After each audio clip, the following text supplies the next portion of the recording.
Hi నమస్తే, welcome to Myra media. నేను మీ కేవీఆర్. ఆంధ్రప్రదేశ్ అసెంబ్లీ ఎన్నికల్లో దారుణ ఫలితాలను చవిచూసిన వైఎస్ జగన్మోహన్ రెడ్డి ఇక అసెంబ్లీకి వెళ్లే అవకాశం లేదన్న చర్చ పెద్ద ఎత్తున జరుగుతున్న తరుణంలో మరొక కొత్త టాపిక్ తెర మీదకి వచ్చింది. అదేంటంటే కడప ఎంపీగా వైఎస్ అవినాష్ రెడ్డిని రాజీనామా చేయిస్తారు. ఆ ప్లేస్ లో తానే పోటీ చేసి ఆయన జాతీయ రాజకీయాలకు వెళ్లేందుకు ఉత్సాహం చూపిస్తున్నాడు అన్నది తాజా చర్చ. అలాగే వైఎస్ జగన్మోహన్ రెడ్డి పులివెందుల అసెంబ్లీకి రాజీనామా చేసి కడప ఎంపీగా నిలబడితే మరి పులివెందులకు ఎవరు అన్న చర్చ కూడా మొదలైన సందర్భంలో ఆ స్థానం నుంచి మళ్ళీ తన తల్లి విజయమ్మను పోటీ చేయిస్తారన్న చర్చ తెరదీసింది.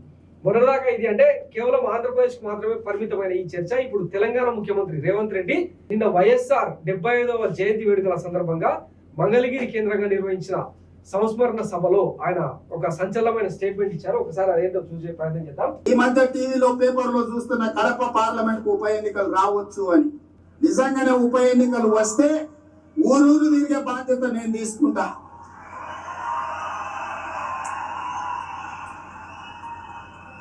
కడప పౌరుషాన్ని ఢిల్లీకి చాటే సందర్భం వస్తే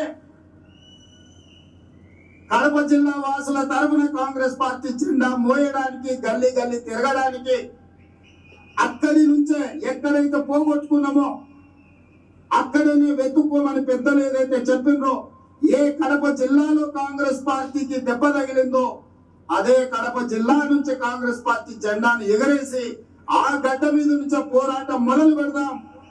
ఈ మధ్య సో ఇది తెలంగాణ ముఖ్యమంత్రి రేవంత్ రెడ్డి మాట్లాడిన వ్యాఖ్యలు అన్నమాట. సో తాను కూడా పేపర్లలో చదివి కడపకు గనక ఉప ఎన్నికలు వస్తే గల్లీ గల్లీ తిరిగి వైఎస్ షర్మిలను గెలిపించుకునే ప్రయత్నం చేస్తామని చెప్పడంతో ఇప్పుడు రాజకీయాల్లో ఒక్కసారిగా సంచలనంగా మారిందనమాట.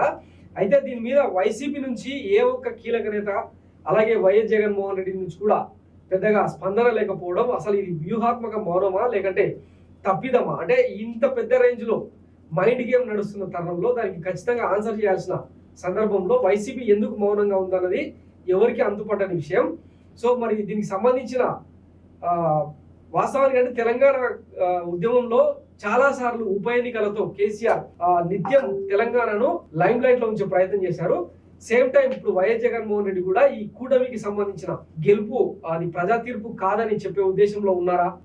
దేశవ్యాప్తంగా ఈవీఎంల ట్యాంపరింగ్ మ్యానిపులేషన్ గురించి చర్చ జరుగుతున్న సందర్భంలో తాను రాజీనామా చేసి కడప ఎంపీగా పోటీ చేసి దేశ ప్రజల దృష్టిలో ఈవీఎం సర్కారు అన్న ముద్రణ వేసే ప్రయత్నం చేస్తున్నారన్న చర్చ కూడా తెరలేసింది. ఇదే నేపథ్యంలో కడపకు ఉప ఎన్నికలు వచ్చే అవకాశం ఉందని గత కొన్ని రోజులుగా డిజిటల్ మీడియాలో అలాగే మెయిన్ స్ట్రీమ్ మీడియాలో కూడా కథనాలు వినిపిస్తున్న నేపథ్యంలో మరి వైసీపీ ఎట్లాంటి స్టాండ్ తీసుకోబోతుంది? నిజంగానే వైఎస్ అవినాష్ రెడ్డి రాజీనామా చేస్తారా? ఆయనతో రాజీనామా చేయిస్తే వైఎస్ జగన్మోహన్ రెడ్డి తక్షణ కర్తవ్యం ఏంటి? నిజంగానే ఆయన జాతీయ రాజకీయాల్లోకి వెళ్ళిపోయే అవకాశం ఉందా అన్నది కూడా తేలాల్సి ఉంది. Thanks for watching Myra media. నేను మీ కేవీఆర్. Thank you.